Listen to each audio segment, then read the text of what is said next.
Mais um vídeo do canal Pokéverse, onde você vai aprender a ser mestre Pokémon.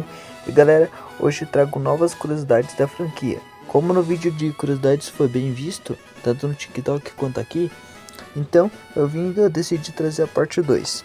E prometo que vai ser tão bom quanto o outro. E se você gosta do nosso conteúdo, deixe seu like, se inscreva no canal para dar força pra gente e nos mantiver focado em fazer mais vídeo para vocês. Então agora, vamos ao vídeo. Vamos começar falando de Pokémon e One Piece. Essa é basicamente uma homenagem. E com certeza você conhece One Piece. É o anime do pirata, do Luffy, onde basicamente eles vão atrás do One Piece, mesma coisa. Lá é conhecido por ter os haki, as frutas, a Akuma no Mi, mas isso é por outra coisa. O foco aqui é ver o que um Pokémon apareceu. Eu admito que eu não conheço muito One Piece, então eu posso errar algumas coisas do que eu falei agora. Mas a cena onde o Pokémon é lembrado ocorre na luta entre o Aokiji, que é conhecido como Kuzan, né? Nome bem engraçado. Contra o Akainu. Eram dois tenentes, se não estou enganado, da marinha, alguma coisa assim. É uma das lutas mais lembradas. Se você olha a arena inteira, em volta daquele gelo e lava que eles invocam, você pode notar que formou uma Pokébola bem certinho, bem no formato igual, e claramente não tem como dizer que não é referência, porque eu acho que com certeza isso foi mais um truque do Eiichiro Oda, que, né, conhecido por nós como o gênio. O cara é gênio.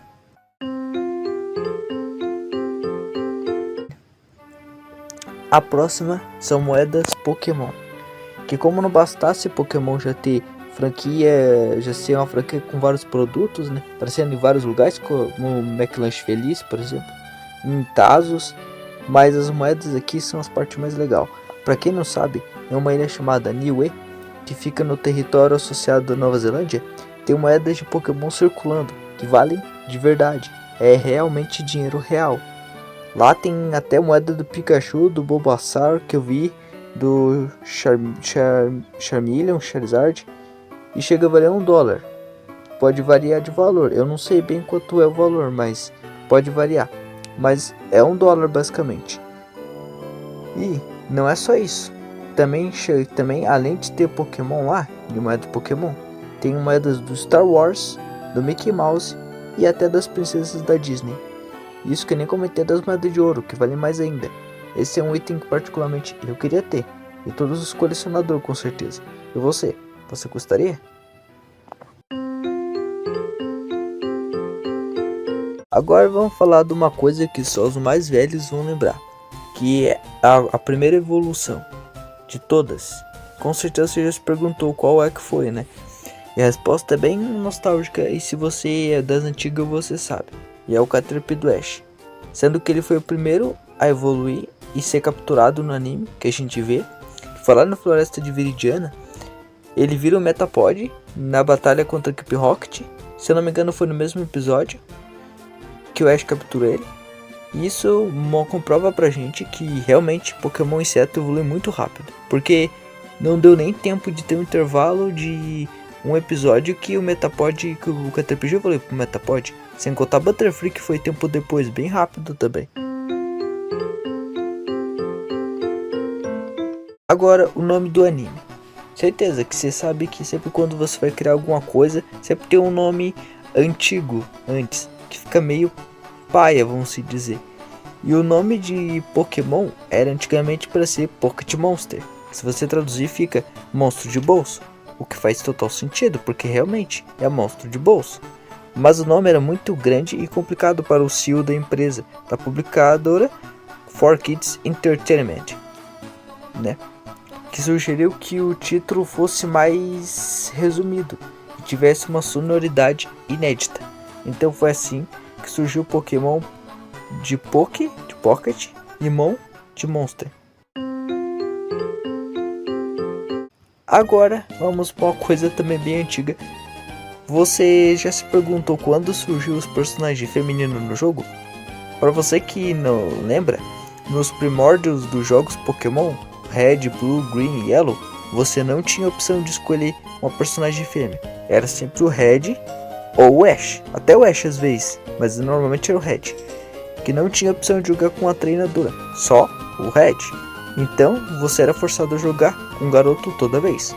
Isso até o ano 2000, no jogo Pokémon Crystal, onde você tinha a opção de jogar com Ethan ou a Chris.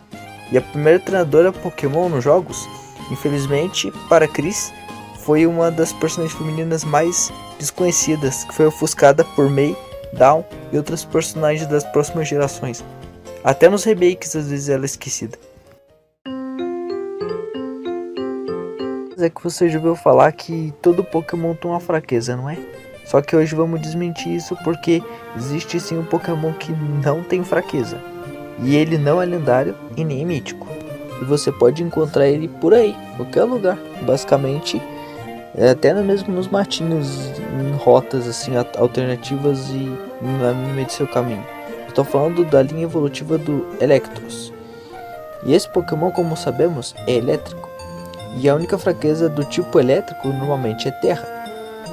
Mas a gente sabe que o Electros ele tem a habilidade Levitate, que dá imunidade ao golpe terrestre. Isso significa que esse Pokémon nunca terá, pelo menos até agora, um super efetivo contra ele. Esses Pokémon é excelente para treinadores que querem fazer um Monotype e tem problemas com esse tipo. Esse Pokémon é muito bom para isso aqui. Porque né, não vai tomar dano da única coisa que realmente massacra o tipo elétrico. Agora vamos falar de um bug que tinha antigamente, que era a mudança de sexo de um Pokémon. Isso acontecia. Esse é o caso do Azurill. Que no caso do Azurill, ele tinha 75% de chance de ser fêmea, se você pegasse. Só que quando ele evoluía, a chance a porcentagem que difere de masculino e feminino aumentava para 50% cada um. Isso significava que tinha uma chance de seu Azurill virar macho. Basicamente, isso fazia antes da geração 6. O Monstrengo conseguia impactar a chance de 50% de evolução do Marill ser um Pokémon macho em 1 para 3. Ou seja, de cada 3 Azurill que você pegasse, pelo menos um evoluir para um Marill macho. Agora vamos ver um caso que eu falei basicamente no vídeo anterior. Citei basicamente, que eu tô falando de Pokémons inspirados em personagens. Lembra que eu falei do Uri Geller, aquele cara que processou a Poké Company por causa do Kadabra? Então, a gente vai falar de um caso que foi inspirado em uma pessoa real também. Mas relaxa que isso aqui não teve processo. Eu estou falando do Hitmonlee e o Hitmonchan, tanto no Japão quanto no restante do mundo. Aqui, a gente quando fala de Hitmonlee, é lembrado para nós como o Bruce Lee, que é um dos maiores lutadores conhecido mundialmente, não tem um que não conheça, a luta rápida dele, etc. E tinha o Hitmonchan, que obviamente é referir ao Jackie Chan, que também é um lutador clássico, muito conhecido em filme, principalmente em clássicos de cinema como A Hora do Rush e por aí vai.